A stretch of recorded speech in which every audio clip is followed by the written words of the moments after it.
I was destined to be a cultural anthropologist. As a baby, my first word wasn't mama, it was hi. As a student, I enrolled in college with anthropology as my major, and I thought I would be the next great classical archaeologist and discover a Minotaur maze or the next Troy. I enrolled in a class that was team taught by an archaeologist and a primatologist, and I actually found myself getting a little bored with the discussions of archaeology, but when Dr. Nash talked about primate behavior, it was just fabulous.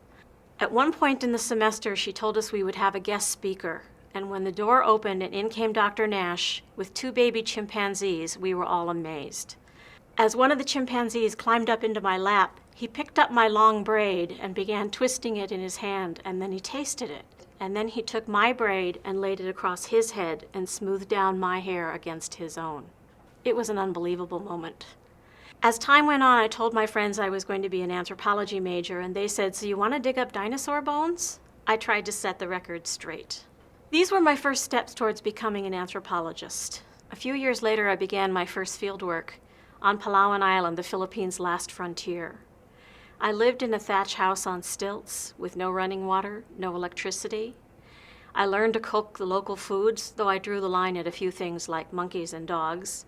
I spoke the local language, and I learned from these people in this remote community how to survive so far from civilization.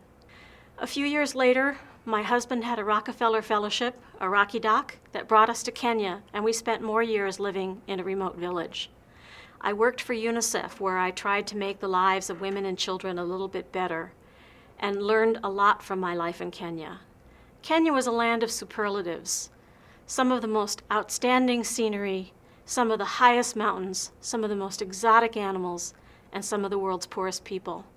Fast forward a few more years than I care to think about. My day job is in a university, and I have the good fortune of working with great colleagues and very bright students. But my passion remains with the people in the rural villages who've shared their lives and their experiences with me. My continued work as an applied anthropologist, working with NGOs to try and improve the efficacy and the cultural sensitivity of development programs, has more resonance for me than grading intro quizzes or working on the department budget. This is what gives meaning to my life.